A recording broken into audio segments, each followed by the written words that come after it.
CBSE ಕಷ್ಟ, ಐಸಿಎಸ್ಇನೇ best, state board ಪಕ್ಕಾ waste. ಸ್ನೇಹಿತರೆ, ಈ ರೀತಿ ಚರ್ಚೆ ನೀವು ಕೇಳಿದ್ದೀರಾ. ಸಿಬಿಎಸ್ಇ, ಐಸಿಎಸ್ಇ, ಸ್ಟೇಟ್ ಬೋರ್ಡ್ ಯಾವುದು ಬೆಸ್ಟ್, ಮಕ್ಕಳು ಯಾವ ಸಿಲೆಬಸ್ ಓದಬೇಕು, ಪ್ರಿ ಕೆಜಿ ಇಂದಲೇ ಪೋಷಕರಿಗೆ ಈ ಕನ್ಫ್ಯೂಷನ್. ಯುಪಿಎಸ್ಸಿ, ನೀಟ್, JEE ಪರೀಕ್ಷೆ ಪಾಸ್ ಮಾಡಬೇಕಾದ್ರೆ ಮಕ್ಕಳು ಯಾವ ಸಿಲೆಬಸ್ ಓದಿದ್ರೆ ಈಸಿ, ಸ್ಟೇಟ್ ಸಿಲೆಬಸ್ ಓದಿದ್ರೆ ಫಾರಿನ್ ಕಾಲೇಜ್ ಸೀಟ್ ಸಿಗುತ್ತಾ, ಐಸಿಎಸ್ಇ ಓದೋ ಮಕ್ಕಳು ಬೇರೆ ಮಕ್ಕಳಿಗಿಂತ 1-2 ವರ್ಷ ಅಡ್ವಾನ್ಸ್ಡ್ ಆಗಿರ್ತಾರಾ? ಹೀಗೆ ಒಂದೆರಡಲ್ಲ ಪ್ರಶ್ನೆ. ಹಾಗಿದ್ರೆ ನಿಜಕ್ಕೂ ಈ 3 ಸಿಲೆಬಸ್ಗೆ ಏನ್ ಡಿಫ್ರೆನ್ಸ್? ಯಾವ ಸಿಲೆಬಸ್ಗೆ ಓದಿಸಿದ್ರೆ ಎಷ್ಟು ಹಣ ಖರ್ಚಾಗುತ್ತೆ, ಮಕ್ಕಳಿಗೆ ಯಾವುದು ಬೆಸ್ಟ್, ಎಲ್ಲವನ್ನ ಈ ವರದಿಯಲ್ಲಿ ನೋಡ್ತಾ ಹೋಗೋಣ. ಕಡೆ ತನಕ ಮಿಸ್ ಮಾಡದೆ ನೋಡಿ. ನೀವು ನೋಡ್ತಾ ಇದ್ದೀರಾ mastmaga.com. ನಾನು ಅಮರ್ ಪ್ರಸಾದ್. ಯಾವ ಪಠ್ಯಕ್ರಮ ಬೆಸ್ಟ್? ಸ್ನೇಹಿತರೆ, ಭಾರತದಲ್ಲಿ ಒಬ್ಬ ವಿದ್ಯಾರ್ಥಿ ಒಂದು ಮೆಡಿಕಲ್ ಸೀಟ್ ಅಥವಾ ಯಾವ್ದಾದ್ರೂ IITಯಲ್ಲಿ ಇಂಜಿನಿಯರಿಂಗ್ ಸೀಟ್ ತಗೊಳ್ಳೋಕೆ ಭರ್ಜರಿ ಕಾಂಪಿಟಿಷನ್ ಫೇಸ್ ಮಾಡಬೇಕು. ಯಾಕಂದ್ರೆ ಶಾಲಾ ದಿನಗಳಿಂದಲೇ ಮಕ್ಕಳನ್ನ ನೀಟ್, JEE ಪರೀಕ್ಷೆಗೆ ರೆಡಿ ಮಾಡೋ ಟ್ರೆಂಡ್ ಇದೆ. ಆ ಪರೀಕ್ಷೆ ಕ್ರ್ಯಾಕ್ ಮಾಡೋಕೆ ಈಸಿ ಆಗಲಿ ಅಂತ ಮಕ್ಕಳನ್ನ CBSE, ICSE ಸಿಲೆಬಸ್ನಲ್ಲಿ ಓದಿಸ್ತಾರೆ. ಜೊತೆಗೆ ಈ ಸಿಲೆಬಸ್ ಓದಿದ್ರೆ ಮಕ್ಕಳು ಜಾಸ್ತಿ ಇಂಟೆಲಿಜೆಂಟ್ ಆಗ್ತಾರೆ, ಬುದ್ಧಿವಂತರಾಗ್ತಾರೆ, ಈಸಿಯಾಗಿ ಜಾಬ್ ತಗೋತಾರೆ ಅನ್ನೋ ಒಪಿನಿಯನ್ ಕೂಡ ಇದೆ. ಹಾಗಂತ ಸ್ಟೇಟ್ ಸಿಲೆಬಸ್ ಓದ್ದವರಿಗೆ ಕೆಲಸ ಸಿಗಲ್ಲ ಅಂತಲ್ಲ. 3 ರೀತಿಯ ಸಿಲೆಬಸ್ನಲ್ಲೂ ಅದರದೇ ಆದ ಅಡ್ವಾಂಟೇಜಸ್ ಇವೆ. ಬೇರೆ ಬೇರೆ ರೀತಿ ಅವಕಾಶ ಓಪನ್ ಅಪ್ ಆಗ್ತವೆ. 1 by 1 ಇವುಗಳ ಬಗ್ಗೆ ಮಾಹಿತಿಯನ್ನು ಪಡ್ಕೊಳ್ತಾ ಹೋಗೋಣ. ಮೊದಲಿಗೆ ನಮ್ಮ ಮೈಂಡಲ್ಲಿ ಕ್ಲಿಯರ್ ಮಾಡ್ಕೊಳ್ಬೇಕಾಗಿರೋ ವಿಚಾರ ಯಾವುದು ಕೀಳಲ್ಲ ಅನ್ನೋದು. ಯಾವುದು ನೆಗ್ಲೆಕ್ಟ್ ಮಾಡುವ ವಿಚಾರ ಅಲ್ಲ, ಯಾವುದು ತುಚ್ಛ ಅಲ್ಲ. ಓದೋ ಮಕ್ಕಳು ನೆಟ್ಟಿಗೆ ಓದಿದ್ರೆ ಎಲ್ಲದರಲ್ಲೂ ಜೀನಿಯಸ್ಗಳಾಗಬಹುದು. ಇಲ್ಲ, ಸೋಂಬೇರಿತನ ತೋರಿಸಿದ್ರೆ ಓದಕ್ಕೆ ಇಂಟ್ರೆಸ್ಟ್ ಇಲ್ಲ ಅಂತ ಹೇಳಿದ್ರೆ, ಆಸಕ್ತಿ ಇಲ್ಲದೆ ಇರೋ ಮಕ್ಕಳು ಇನ್ನೂ ಯಾವುದಾದ್ರೂ ಹೊಸ ಇನ್ನೂ ಅಡ್ವಾನ್ಸ್ ಸಿಲೆಬಸ್ ತಂದ್ರೂ ಕೂಡ ಪ್ರಯೋಜನ ಆಗೋದಿಲ್ಲ ಅನ್ನೋದನ್ನ ಮೈಂಡಲ್ಲಿ ಇಟ್ಕೊಂಡು ಇದನ್ನ ಶುರು ಮಾಡೋಣ. State syllabus. ಹಿಂದೆಲ್ಲ ಸ್ಟೇಟ್ ಸಿಲೆಬಸ್ ಶಾಲೆಗಳು ಜಾಸ್ತಿ ಇದ್ವು. ಇರೋದ್ರಲ್ಲಿ ಕಮ್ಮಿ ಖರ್ಚಿನ ಸಿಲೆಬಸ್, ಜಾಸ್ತಿ ದುಡ್ಡು ಖರ್ಚಾಗಲ್ಲ. Karnataka SSLC board, Karnataka PUC board ಅಥವಾ ಇವೆರಡನ್ನು ಒಳಗೊಂಡ Karnataka school examination and assessment board ಅಥವಾ KSEAB ಪ್ರತಿ ವರ್ಷ 10th PU ಸ್ಟೇಟ್ ಸಿಲೆಬಸ್ ಪರೀಕ್ಷೆ ನಡೆಸುತ್ತೆ. ಕರ್ನಾಟಕದ ಆಲ್ಮೋಸ್ಟ್ ಎಲ್ಲ ಸರ್ಕಾರಿ ಶಾಲೆ, ಸಾಕಷ್ಟು ಪ್ರೈವೇಟ್ ಶಾಲೆಗಳು ಸ್ಟೇಟ್ ಸಿಲೆಬಸ್ ಫಾಲೋ ಮಾಡ್ತಾರೆ. ಸಾಮಾನ್ಯವಾಗಿ CBSE, ICSEಗಿಂತ ಸ್ಟೇಟ್ ಸಿಲೆಬಸ್ ಈಸಿ ಅಂತ ಅನಿಸುತ್ತೆ. ಹಾಗಾಗಿ ಜಾಸ್ತಿ ಸ್ಕೋರ್ ಮಾಡಬಹುದು ಅನ್ನೋ ನಂಬಿಕೆನೂ ಇಟ್ಕೊಂಡಿದ್ದಾರೆ. ಆದರೆ ಸ್ಟೇಟ್ ಸಿಲೆಬಸ್ನ ಪಠ್ಯಗಳನ್ನು NCERT ಪಠ್ಯಗಳ ಆಧಾರದಲ್ಲೇ ರೆಡಿ ಮಾಡಿರ್ತಾರೆ. ಹಾಗಾಗಿ CBSE ಸಿಲೆಬಸ್ನಲ್ಲಿರೋ ಅಂಶಗಳು ಸ್ಟೇಟ್ ಸಿಲೆಬಸ್ನಲ್ಲೂ ಇರ್ತವೆ. ಆದರೆ ಜಾಸ್ತಿ ಫೋಕಸ್ ಇರೋದು ಕರ್ನಾಟಕದ ಇತಿಹಾಸ, ಕನ್ನಡ ಭಾಷೆ, ಸ್ಥಳೀಯ ಆರ್ಥಿಕತೆ ಬಗ್ಗೆ ಇರುತ್ತೆ ಅಷ್ಟೇ. ಆ ಡಿಫರೆನ್ಸ್. ಸ್ಟೇಟ್ ಸಿಲೆಬಸ್ ಅನ್ನ ಕನ್ನಡ ಹಾಗೂ ಇಂಗ್ಲಿಷ್ ಮೀಡಿಯಂನಲ್ಲಿ ಕಲಿಯೋ ಆಪ್ಷನ್ ಇರುತ್ತೆ. ಸ್ಟೇಟ್ ಸಿಲೆಬಸ್ನಲ್ಲಿ ಮಕ್ಕಳ ಬೇಸಿಕ್ ಎಜುಕೇಶನ್ಗೆ ಜಾಸ್ತಿ ಮಹತ್ವ ಕೊಡೋದ್ರಿಂದ ಎಕ್ಸ್ಟ್ರಾ ಕರಿಕ್ಯುಲರ್ ಆಕ್ಟಿವಿಟೀಸ್ಗೆ ಎಕ್ಸ್ಪೋಜರ್ ಕಮ್ಮಿ ಆಗುತ್ತೆ. ಸರ್ಕಾರಿ ಶಾಲೆ ಮಕ್ಕಳು ಕೂಡ ನ್ಯಾಷನಲ್ ಲೆವೆಲ್ ಕಾಂಪಿಟೇಷನ್ಗೆ ಹೋಗ್ತಾರೆ. ಸೊ ಇಲ್ವೇ ಇಲ್ಲ ಅಂತಲ್ಲ, ಕಂಪ್ಯಾರಿಟಿವ್ಲಿ ಕಮ್ಮಿ ಅಷ್ಟೇ. ಯಾಕಂದರೆ ಸ್ಟೇಟ್ ಸಿಲೆಬಸ್ನಲ್ಲಿ ಹೆಚ್ಚು ಫೋಕಸ್ ಬೇಸಿಕ್ ಎಜುಕೇಷನ್ಗೆ ಇರುತ್ತೆ. ಕನ್ನಡ ಭಾಷೆಯಲ್ಲಿ ಕಲಿಯೋದಕ್ಕೆ ಹೆಚ್ಚು ಕಂಫರ್ಟಬಲ್ ಅನಿಸೋ ಮಕ್ಕಳಿಗೆ ಸ್ಟೇಟ್ ಸಿಲೆಬಸ್ ಬೆಸ್ಟ್ ಆಗ್ಬೋದು. ಕನ್ನಡ ಭಾಷೆಯಲ್ಲೇ ಕಲಿತೀವಿ ಅಂತ ಹೇಳೋರಿಗೆ 10th PU ಮುಗಿದ್ಮೇಲೆ ರಾಜ್ಯ ಸರ್ಕಾರಿ ನೌಕರಿ ಅಥವಾ ಸ್ಥಳೀಯವಾಗಿ ಯಾವುದೇ ಜಾಬ್ ತಗೊಳ್ಳೋ ಐಡಿಯಾ ಇದ್ರೆ ಸ್ಟೇಟ್ ಸಿಲೆಬಸ್ ಸಾಕಾಗಬಹುದು. ಏನು ಸ್ನೇಹಿತರೆ, ವರದಿಯಲ್ಲಿ ಮುಂದುವರಿಯೋ ಮುನ್ನ 7 Sands ಟೂರಿಸಂ ಕಂಪನಿಯ ವೈಷ್ಣೋ ದೇವಿ ಅಮೃತ್ಸರ್ ಕಾಶ್ಮೀರ್ ಟ್ರಿಪ್ ಬಗ್ಗೆ ನೋಡೋಣ. ಆಫರ್ ಪ್ರೈಸ್ ಕೇವಲ 62,700 ರೂಪಾಯಿ. Wagah border, golden temple, Pahalgam, Sonamarg, Gulmarg, Srinagar ಇಲ್ಲಿಗೆಲ್ಲ ಹೋಗೋದಿರುತ್ತೆ. 7 night 8 days ಟ್ರಿಪ್ ಇದು. ಈ ಪ್ಯಾಕೇಜ್ ಅಲ್ಲಿ flight tickets, 3 star hotel stay, all meals, ದರ್ಶನ ವ್ಯವಸ್ಥೆ, AC ಟ್ರಾನ್ಸ್ಪೋರ್ಟ್, ಬೋಟಿಂಗ್ ಮತ್ತು ಆಟೋ ಚಾರ್ಜಸ್, 24/7 ಟೂರ್ ಮ್ಯಾನೇಜರ್ ಸೌಲಭ್ಯ ಎಲ್ಲವೂ ಸೇರಿರುತ್ತೆ. ಹಾಗೆ ಹಿರಿಯ ನಾಗರಿಕರಿಗೆ ಸ್ಪೆಷಲ್ ಕೇರ್ ಕೂಡ ಇರುತ್ತೆ. ಹೊರಡೋ ದಿನ 19 ಮೇ 2025. ಕೆಲವೇ ಸೀಟುಗಳು ಲಭ್ಯ. ಆಸಕ್ತರು ಈ ನಂಬರ್ಗೆ ಕಾಲ್ ಮಾಡಿ ನಿಮ್ಮ ಸೀಟನ್ನ ಕೂಡ ಬುಕ್ ಮಾಡಬಹುದು. ಬನ್ನಿ ಈಗ ವರದಿಯಲ್ಲಿ ಮುಂದುವರಿಯೋಣ.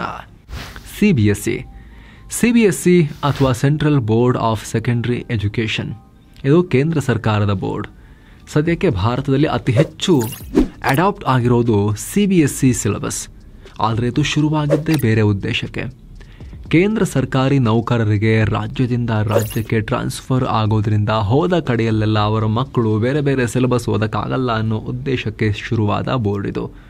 ಆದ್ರೀಗ ಪ್ರಿಫರಬಲ್ ಆಗಿ ರಾಷ್ಟ್ರಾದ್ಯಂತ ಶಾಲೆಗಳು ಈ ಸಿಲೆಬಸ್ ಆಯ್ಕೆ ಮಾಡ್ಕೊಳ್ತಿವೆ. ಯಾಕಂದರೆ CBSE ಶಾಲೆಗಳು ಕಂಪ್ಲೀಟ್ ಆಗಿ NCERT ಅಂದರೆ national council of educational research and training ಪಠ್ಯಕ್ರಮವನ್ನು ಫಾಲೋ ಮಾಡ್ತಾರೆ.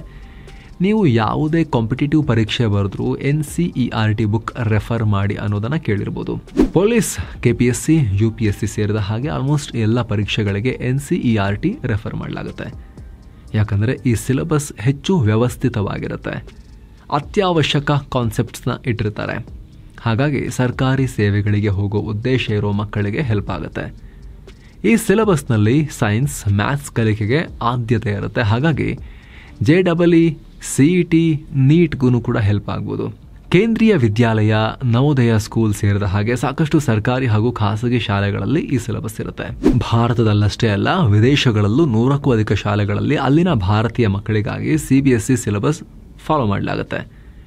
CBSE ಬೋರ್ಡ್ ಪ್ರತಿ ವರ್ಷ 10th ಹಾಗೂ 12th ಪರೀಕ್ಷೆ ನಡೆಸ್ತಾರೆ. ಪರೀಕ್ಷೆಗಳಲ್ಲಿ ಪ್ರಶ್ನೆಗಳು ಕಾಂಪಿಟೆನ್ಸಿ ಆಧಾರದಲ್ಲಿರ್ತವೆ. ಅಂದರೆ ಮಕ್ಕಳ ಸಾಮರ್ಥ್ಯ ಪರೀಕ್ಷೆ ಆಗುತ್ತೆ, ಕಾನ್ಸೆಪ್ಟ್ ಎಷ್ಟು ಅರ್ಥ ಮಾಡ್ಕೊಂಡಿದ್ದಾರೆ ಅಂತ ಟೆಸ್ಟ್ ಮಾಡಲಾಗುತ್ತೆ. ಜೊತೆಗೆ ಹೆಚ್ಚಿನ CBSE ಸ್ಕೂಲ್ ಸಂಗೀತ, dance, sports, entrepreneurship, public speaking, leadership ಸ್ಕಿಲ್ಸ್ಗೆ ಬೇಕಾದ ಪಠ್ಯೇತರ ಚಟುವಟಿಕೆಗಳಿಗೂ ಉತ್ತೇಜನ ಕೊಡ್ತಾರೆ. ICSE ಅಂದರೆ Indian certificate of secondary education.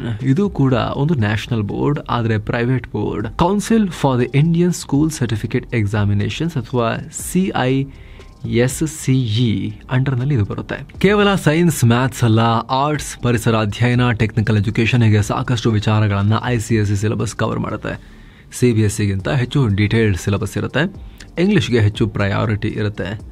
ಹೆಚ್ಚು ಅಪ್ಲಿಕೇಶನ್ ಆಧಾರಿತ ಕಲಿಕೆ ಇರುತ್ತೆ.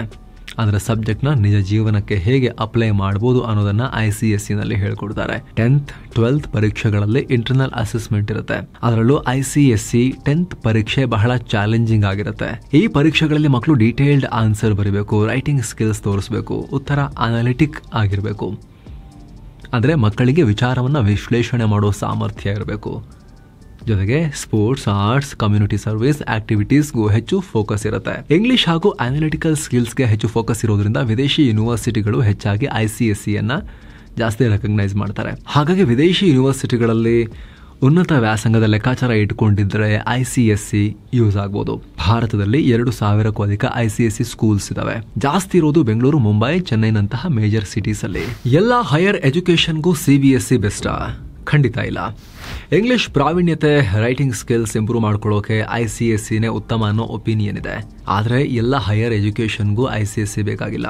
ಮೆಡಿಕಲ್, ಎಂಜಿನಿಯರಿಂಗ್ ಎಂಟ್ರೆನ್ಸ್ ಪರೀಕ್ಷೆಗಳಿಗೆ CBSE ಬೆಟರ್ ಆಗ್ಬೋದು. ಸೊ JEE, ನೀಟ್, UPSC ಗುರಿ ಇರೋರು CBSE ಆಯ್ಕೆ ಮಾಡ್ಕೋಬಹುದು. ಜೊತೆಗೆ ICSE ಮಾತ್ರ ಅಂತಾರಾಷ್ಟ್ರೀಯವಾಗಿ ಗುರುತಿಸಲ್ಪಡೋದು, ಫಾರಿನ್ ಯೂನಿವರ್ಸಿಟಿಗಳು ಅಕ್ಸೆಪ್ಟ್ ಮಾಡ್ಕೊಳ್ಳೋದು ಹಾಗೇನಿಲ್ಲ.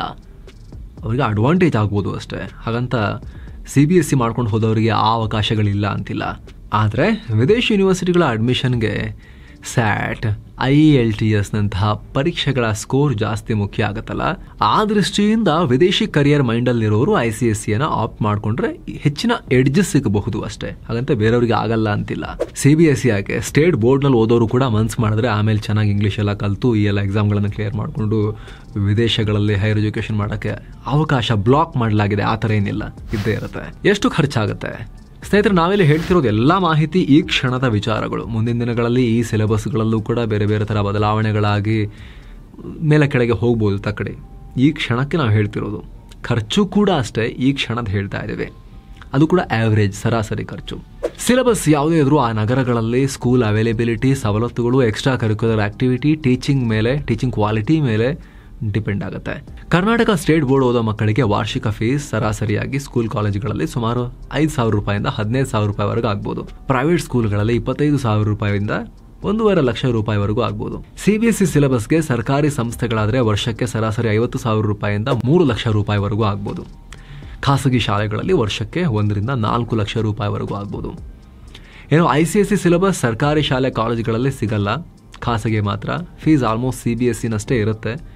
ವರ್ಷಕ್ಕೆ 4 ರಿಂದ 4.5 ಲಕ್ಷ ರೂಪಾಯಿ ಆಗ್ಬೋದು. ಹಾಗಾಗಿ ಕರಿಯರ್ ಗೋಲ್ ಆಧಾರದ ಮೇಲೆ ಯಾವುದು ನಿಮಗೆ ಅಫೋರ್ಡ್ ಮಾಡೋಕ್ಕಾಗತ್ತೆ ನೋಡಿಕೊಂಡು ಮತ್ತು ನಿಮ್ಮ ಕರಿಯರ್ ಗೋಲ್ಗೆ ಯಾವುದು ಸೂಟ್ ಆಗುತ್ತೆ ನೋಡಿಕೊಂಡು ನೀವು ಆಯ್ಕೆ ಮಾಡ್ಕೋಬೋದು. ಹಾಗಂತ ಇವು 3 ಬೋರ್ಡ್ ಇರೋದಾ? ಬೇರೆ ಆಪ್ಷನ್ಸ್ ಇಲ್ವಾ? ಬೇರೆ ಆಪ್ಷನ್ಸ್ ಕೂಡ ಇದಾವೆ. ಇತ್ತೀಚೆಗೆ ನಾವು ಓಪನ್ ಸ್ಕೂಲಿಂಗ್ ಬಗ್ಗೆ ಕೂಡ ರಿಪೋರ್ಟ್ ಮಾಡಿದ್ವಿ. ಭಾರತದಲ್ಲಿ ಹೆಚ್ಚಾಗ್ತಿರೋ ಟ್ರೆಂಡ್ ಇದು. ಮಕ್ಕಳಿಗೆ ಮನೆ ಹಾಗೂ ಸಮಾಜದಲ್ಲೇ ಪಾಠ, ಸ್ಕೂಲ್ ಇಲ್ಲ, ಕ್ಲಾಸ್ ಇಲ್ಲ, ಟೀಚರ್ ಇಲ್ಲ. ಪೋಷಕರದೇ ಹೆಚ್ಚು ಕೆಲಸ ಇರುತ್ತೆ. ಮಕ್ಕಳಿಗೆ ಪ್ರಾಕ್ಟಿಕಲ್ ಎಜುಕೇಷನ್ ಕೊಡೋದಿರುತ್ತೆ. ಓಪನ್ ಸ್ಕೂಲಿಂಗ್ ಎಕ್ಸಾಮಿನೇಷನ್ ಬೋರ್ಡ್ ಕೂಡ ಇದೆ. National institute of open schooling ಅಥವಾ NIOS ಇದೊಂದು ಸರ್ಕಾರಿ ಬೋರ್ಡ್. ಇದರಲ್ಲಿ 10th ಎಕ್ಸಾಮನ್ನು ಮಕ್ಕಳು 1-2 ವರ್ಷ ಮುಂಚೆನೇ ತಗೊಳ್ಳೋಕೆ ಅವಕಾಶ ಇದೆ. ವರ್ಷಕ್ಕೆ 2 ಬಾರಿ ಬೋರ್ಡ್ ಪರೀಕ್ಷೆ ನಡೆಯುತ್ತೆ.